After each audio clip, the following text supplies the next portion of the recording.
हरितालिका तीज व्रत की कथा। शिवजी कहते हैं, हे गोरा, मैं तुम्हें एक प्राचीन व्रत बतलाता हूँ। एकाग्र मन से सुनो। जिस व्रत के प्रभाव से तुमने मेरा आधा आसन प्राप्त किया है, वह मैं तुमको बतलाता हूँ, क्योंकि तुम मेरी प्रेयसी हो। भाद्रपद मास में हस्त नक्षत्र से युक्त शुक्ल पक्ष की तृतीया तिथि को अनुष्ठान मात्र करने से स्त्रियां सब पापों से मुक्त हो जाती हैं। तुमने आज से बहुत दिनों पहले हिमालय पर्वत पर इस व्रत को किया था। यह वृतांत मैं तुमसे कहूँगा। पार्वती जी ने पूछा, हे नाथ, मैंने क्यों यह व्रत किया था, यह सब आपके मुख से सुनना चाहती हूँ। उत्तर की ओर एक बड़े रमणीक और पर्वतों में श्रेष्ठ हिमवान नामक एक पर्वत है। उसके आसपास तरह तरह की भूमियां हैं, तरह तरह के वृक्ष उस पर लगे हुए हैं। नाना प्रकार के पक्षी और अनेक प्रकार के पशु उस पर निवास करते हैं। हे पार्वती, तुमने बाल्यकाल में उसी पर्वत पर तपस्या की थी। 12 वर्षों तक तुम उल्टी टंगकर केवल धुआं पीकर रहती। 64 वर्षों तक सूखे पत्ते खाकर रही। माघ मास में तुम जल में बैठी रही और वैशाख की दोपहरिया में पंचाग्नि तापती थी।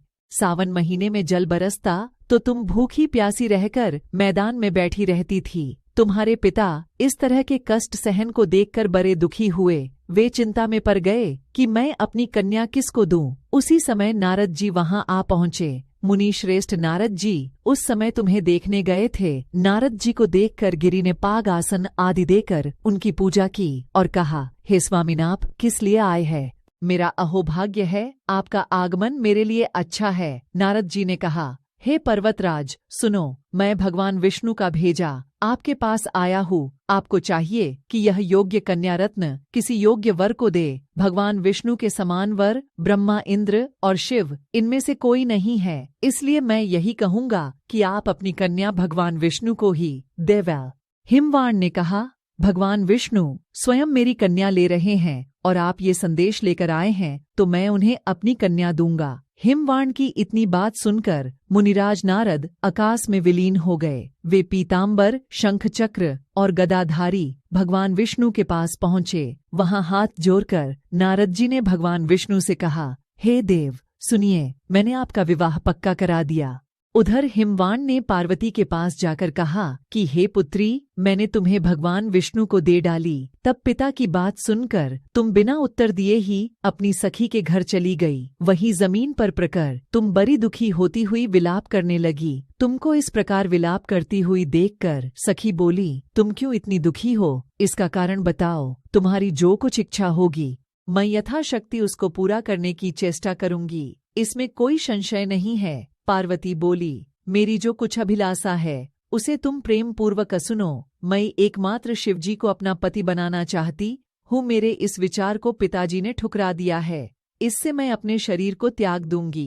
पार्वती की इस बात को सुनकर सखियों ने कहा कि शरीर का त्याग न करो, चलो किसी ऐसे वन चले जहाँ पिता को पता न लगे। ऐसी सलाह कर तुम वैसे वन में जा पहुंची। उधर तुम्हारे पिता घर घर तुम्हें खोजने लगे। दूतों द्वारा भी खबर लेने लगे कि कौन देवता या किन्नर मेरी पुत्री को हर ले गया है। उन्होंने मन ही मन कहा, मैं नारद जी के आगे प्रतिज्ञा कर चूका हूँ कि अपनी पुत्री भगवान विष्णु को दूंगा। ऐसा सोचते सोचते हिमवाण मूर्छित हो गए। गिरिराज को मूर्छित देखकर सब लोग हाहाकार करते दौड़ पड़े। जब होश हुआ तो सब पूछने लगे कि गिरिराज, आप अपनी मूर्छा का कारण बताइए। हिमवान ने कहा, आप लोग मेरे दुख का कारण सुने न मालूम कौन मेरी कन्या को हर ले गया है। ऐसा नहीं हुआ तो उसे किसी काले सांप ने काट लिया या सिंह खा गए होंगे। हाय हाय, मेरी बेटी कहाँ गई? किसी दुष्ट ने मेरी बेटी को मार डाला। ऐसा कह वे वायु के झोंके से कांपते हुए वृक्ष के समान कांपने लगे। इसके बाद हिमवान तुम्हें वन वन खोजने लगे। वह वन भी सिंह, भालू, हिंसक जंतुओं से बड़ा भयानक हो रहा था। तुम भी अपनी सखियों के साथ उस भयानक वन चलती चलती एक ऐसी जगह जा पहुंची जहां एक नदी बह रही थी। उसके रमणीय तट पर एक बड़ी कंदरा थी। तुमने उसी कंदरा में आश्रम बना लिया और मेरी एक बालुकामयी प्रतिमा बनाकर अपनी सखियों के साथ निराहार रहकर मेरी आराधना करने लगी। जब भाद्रपद शुक्ल पक्ष की हस्तयुक्त तृतीया तिथि प्राप्त हुई, तब तुमने मेरा विधिवत पूजन किया और रात भर जाग कर गीत वाद्यादि से मुझे प्रसन्न करने में बिताया। उस व्रत के प्रभाव से मेरा आसन डगमगा उठा, जिससे मैं तत्काल उस स्थान पर जा पहुंचा जहां पर तुम अपनी सखियों के साथ रहती थी। वहां पहुंचकर मैंने तुमसे कहा कि तुम पर प्रसन्न हूँ, बोलो क्या चाहती हो। तुमने कहा, मेरे देवता, यदि आप मेरे ऊपर प्रसन्न हैं तो मेरे पति बने। मेरे तथास्तु कहकर कैलास पर्वत वापस आने पर तुमने वह प्रतिमा नदी में प्रवाहित कर दी और सखियों के साथ उस महाव्रत का पारण किया। हिमवान भी तब तक उस वन में तुम्हें खोजते हुए आ पहुंचे। चारों दिशाओं में तुम्हारी खोज करते करते वे व्याकुल हो चुके थे, इसलिए तुम्हारे आश्रम के समीप पहुंचते ही गिर पड़े। थोड़ी देर बाद उन्होंने नदी के तट पर 2 कन्याओं को सोते हुए देखा। देखते ही उन्होंने तुम्हें गले से लगा लिया और बिलख कर रोने लगे। फिर पूछा, पुत्री, तुम सिंह, व्याघ्र आदि जंतुओं से भरे इस वन में क्यों आ पहुंची? पार्वती ने उत्तर दिया, हे पिताजी, मैंने पहले ही अपने आप को शिवजी के हाथों सौंप दिया था।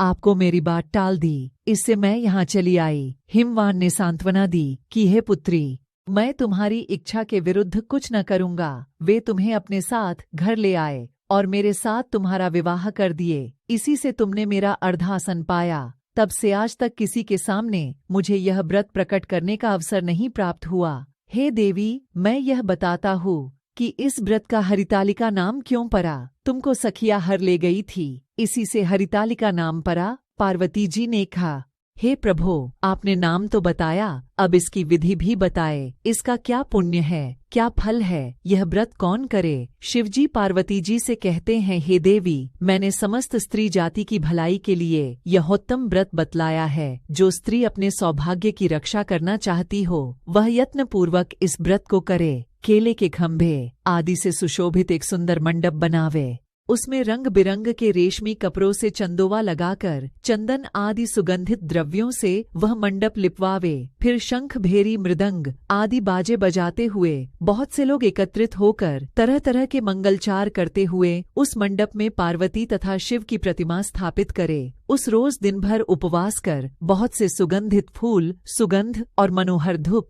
नाना प्रकार के नैवेद्य आदि एकत्र कर मेरी पूजा करे और रात भर जागरण करे। ऊपर जो जो वस्तुएं दी गई हैं, उनके अतिरिक्त नारियल, सुपारी, जंबीरी, नींबू, लौंग, अनार, नारंगी आदि जो जो फल प्राप्त हो सके उन्हें इकट्ठा कर ले। उस ऋतु में जो फल तथा फूल मिल सके विशेष रूप से रखे। इसके बाद धूप दीपादि से पूजन कर प्रार्थना करे। हे शिव, शिवरूपणी, हे मंगले, सब अर्थों को देने वाली, हे देवी, हे शिवरूपे, आपको नमस्कार है।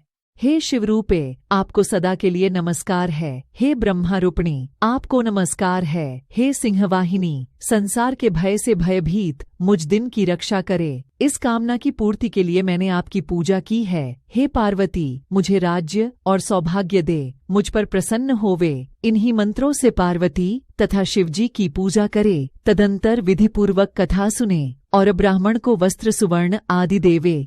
इस तरह एकचित होकर स्त्री पुरुष दोनों एक साथ पूजन करे। फिर वस्त्र आदि कुछ हो उसका संकल्प करे। हे देवी, जो स्त्री इस प्रकार पूजन करती है वह सब पापों से छूट जाती है और उसे 7 जन्म तक सुख तथा सौभाग्य प्राप्त होता है। जो स्त्री तृतीया तिथि का व्रत न कर अन्न भक्षण करती है तो वह 7 जन्म तक बंध्या रहती है और उसको बार बार विधवा होना पड़ता है।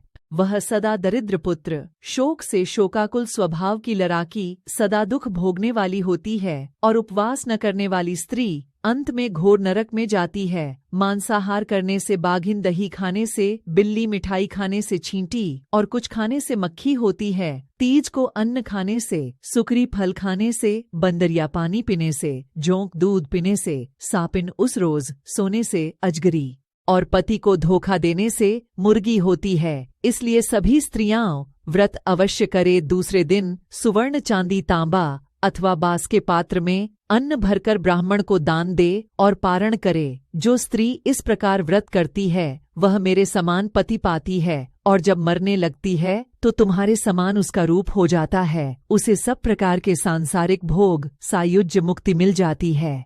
इस हरितालिका तीज की व्रत कथा मात्र सुन लेने से प्राणी को 1000 अश्वमेध और सैकड़ों वाजपेय यज्ञ करने का फल प्राप्त होता है। हे देवी, मैंने यह सब व्रतों में उत्तम व्रत बतलाया जिसके करने से प्राणी सब पापों से छूट जाता है, इसमें कोई संशय नहीं है। इस तरह हरितालिका तीज की कथा समाप्त हुई। बहनों, आपको कथा कैसी लगी कमेंट्स में जरूर बताया और शेयर भी कर दे। अच्छी लगी तो लाइक और सब्सक्राइब